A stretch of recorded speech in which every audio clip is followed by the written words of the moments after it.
Geraldine Roman. Sa TRICOM, maghanap ng patakaran, and hopefully it will come from the practitioners themselves, the stakeholders themselves. Doon tayo papasok with the registry of content creators. Pag may registry ka, kung meron kang several accounts, i-register mo yan. Pangatawanan mo, bigyan mo ng pangalan. O kahit meron kang nom de plume o yung pseudonym, dapat registered. Para hindi naman yung Diyos ko Lord, parang wild west ang ating social media. You know, malungkot kung Paolo, ang ganda-ganda sana ng purpose ng social media. Marami natutulungan, it links people. Nagiging venue pa ito para maiparating sa aming mga public servants ang pangangailangan ng taong bayan, mga reklamo which are valid. Pero dapat, kung magre-reklamo ka, yung naman, backed by facts, may supporting evidence, at hindi naman irresponsible, no? So, ito po ang pakay namin, magkaroon tayo ng mga patakaran. Yun ang gusto namin sa Hindi ko po, again, no, hindi ko po makuha kung para saan po yung patakaran. Tignan nyo po kung tugma-tugma. Meron po tayong 37 na iniimbitahan ninyo sa TRICOM. 37 po yan na hindi nagpapakita. Ang tanong ko po, hindi nyo ba sila kilala? Nagtatago ba sila? Kasi ang paliwanag niya iba eh. Kaya daw po wild west kasi nagtatago sila sa mga pseudonym o kung ano man ibang pangalan. Sana daw kung may mga ibang pangalan, i-register lahat. Halimbawa po si Maharlika. 'Di ba? Kilala niyo po kung anong pangalan ni Maharlika. Maharlika Claire. Anong apelyido ni Maharlika? Hindi na po siya makakapagtago. Pseudonym niya yun, pero hindi niya po maitago na yung kanyang pangalan. Si Banat Bay. Kilala rin si Banat Bay na si Cristobal, 'di ba? Oh, eto si Attorney Trixie, wala pong pseudonym. Si Jonathan Morales, wala din pseudonym. Si Joy De Vibre. Bakit po pinapaliwanag, iba kasi yung paliwanag nila eh. Pinapaliwanag nila na nagtatago tong mga vlogger na to sa pseudonym. Samantalang kilala naman nila lahat yung tinutukoy nilang 37 na vlogger. Sila na po yung pinakasikat na vlogger, sa kanila na po nasasaktan. Sila yung tinutukoy ninyo. Bakit ang paliwanag nyo? Kasi hindi sila na, dahil nagtatago sila, hindi po sila nagtatago. In fact, dinimanda si Ace Barbas, kadidemanda lang. Hindi sila nagtatago. In fact, humingi sila ng tulong sa Supreme Court. Ano pong meron sa mga vlogger? Bakit kinakailangan nyo paulit-ulit regulation ng regulation? Bakit kailangan i-regulate?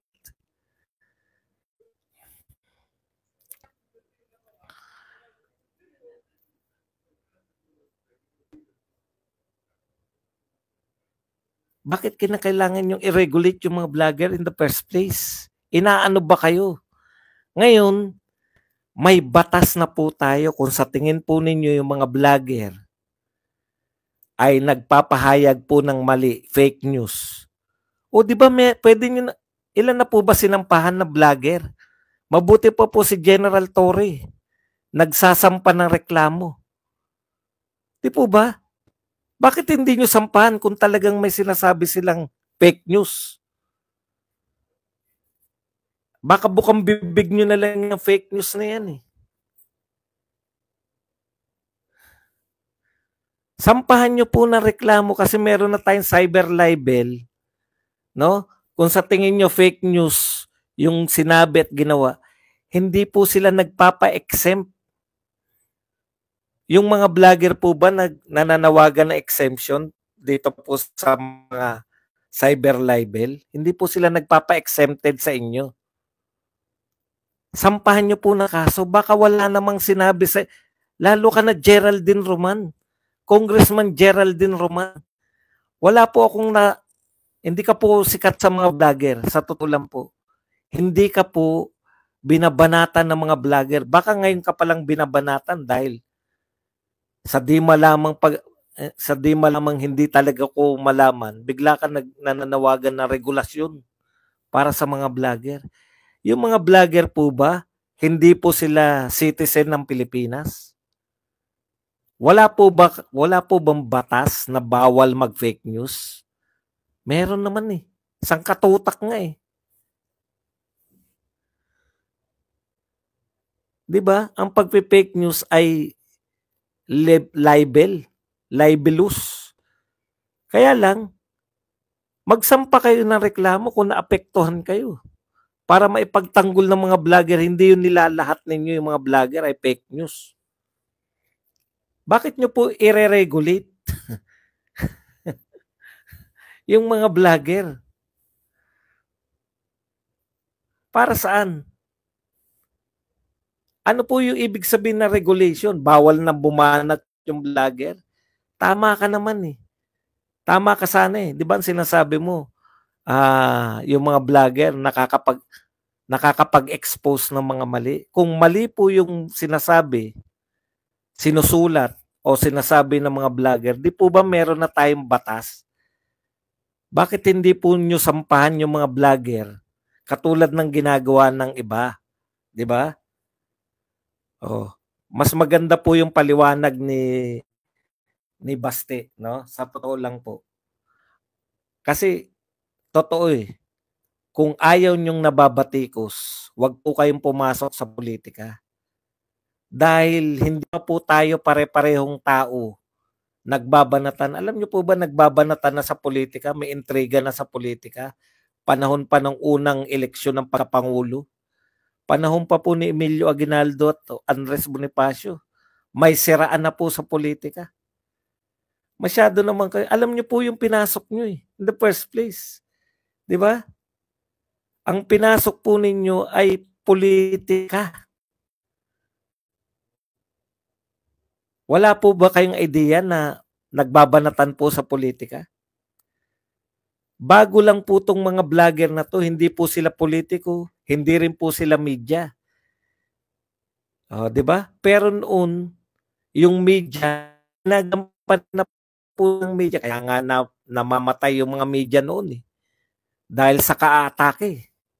Hindi lang po sa mga politiko, kundi sa mga kriminalidad. Di ba? Si pinaka-famous nga diyan na ay walang iba kundi si Lapid.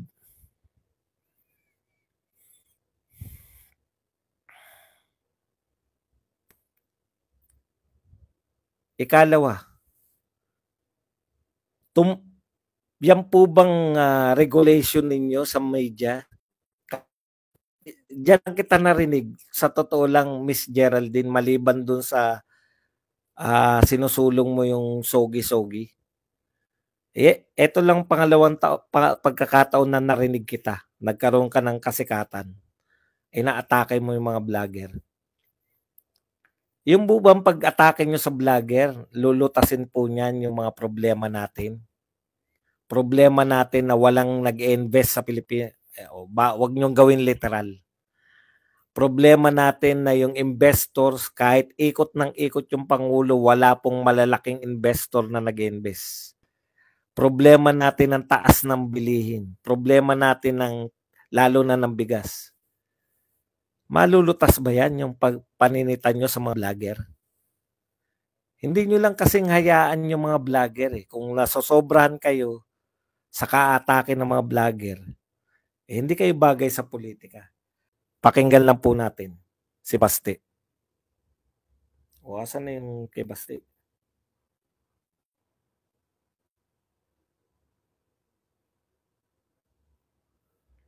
Malinaw na malinaw po ang paliwanag ni Baste tungkol po dito.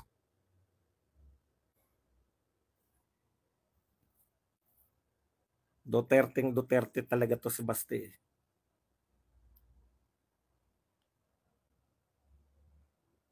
Ng mga tao yan tapos freedom of speech. Kung nasaktan kayo, huwag kayo pumasok. Wala man kami nagreklamo. Pero kami may iiyak agad kayo. Klaseng mga tao kayo. Actually, you're irrelevant. You have your own. Iyakin daw kayo mga congressman.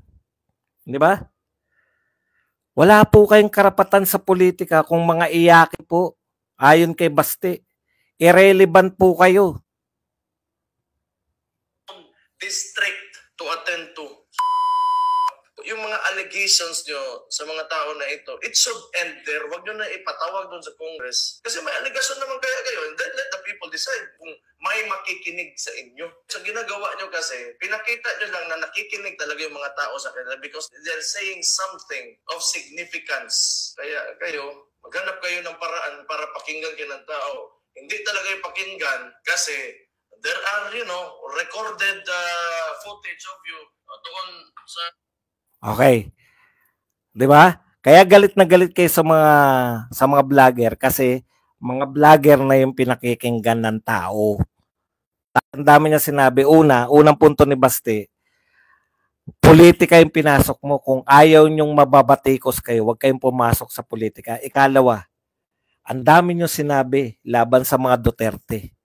Pag nagsalita yung mga vlogger ng Duterte, iiyak kayo agad, mga iyakin kayo. O, 'di ba?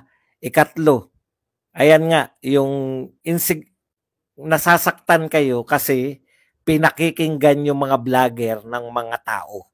Tuloy natin. Ito po, alam ko kilalang kilala nyo to kung sino yung pinariringgan, no? Wag na lang ako. Si Basti na magsalita. Hindi niya tinukoy pero hindi ko na rin tutukuyin. Mga pikon eh. Pero kilala nyo po to.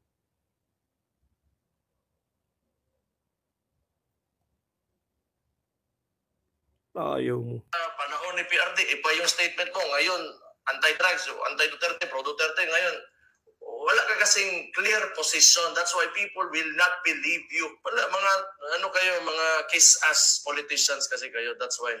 People who want to educate people, they want to, open up a discussion. I think it's been valid ever since. Ayaw na lang kasi na hindi kayo pinapakita. Kawawa naman kayo. Liit na mga tao yan, tapos patulan. Okay. So, kilala niyo yun, di ba? Nung panahon ni PRD, anti-war on drugs ka. Nung wala na si PRD, tutol ka na rin sa war on drugs. Wala kayong paninindigan, may mga video, yung mga pahayag mo na ikaw ay pro war on drugs, puring-puring mo si PRRD. Pagkatapos, nung hindi na siya presidente, dahil kontra yung presidente ngayon sa mga Duterte, kiss-ass kasi kayo. Yan ang maliwanag na sinasabi ni Basti. Ang linaw po nun, no? Talahir po magkapanindigan yan. Ito po yung mga Duterte. Anti-war on anti-drug sila noon,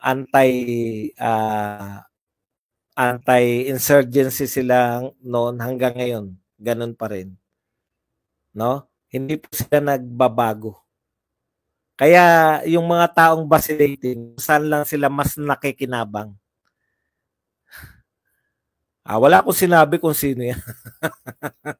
Kayo na mag-conclude. Sino ba yung famous na may video? Di ba? Huwag na nating sabihin pero alam mo masama ang pagkakagupit ko ngayon eh.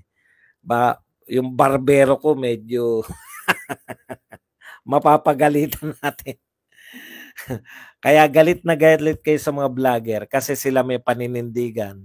Galit na galit kayo sa mga vlogger kasi pinakikinggan sila ng tao. Gumawa rin kayo. Ano po katunayan na hindi naman sila pinakikinggan ng tao? Ano po ang katunayan na hindi naman kinasikat yan, yung mga paglaban nila sa Duterte? Kung sumikat sila sa paglaban nila sa Duterte, sino po sa Young Guns? Sino po sa mga Quadcom chairman? Sino po sa mga nag-conduct ng sari-saring hearing? Yung tumakbong senador ngayon? Wala. Diba? Meron yung kalaban nila, si Marcoleta. Yung pinagtutulungan nila si Marcoleta, tumakbong senador. Ibig sabihin, alam nila na hindi nila ikinasikat yan. Yang ginawa nila. Ang malupit pa nito, non-stop ang paninira ninyo sa mga Duterte. naglabas ng survey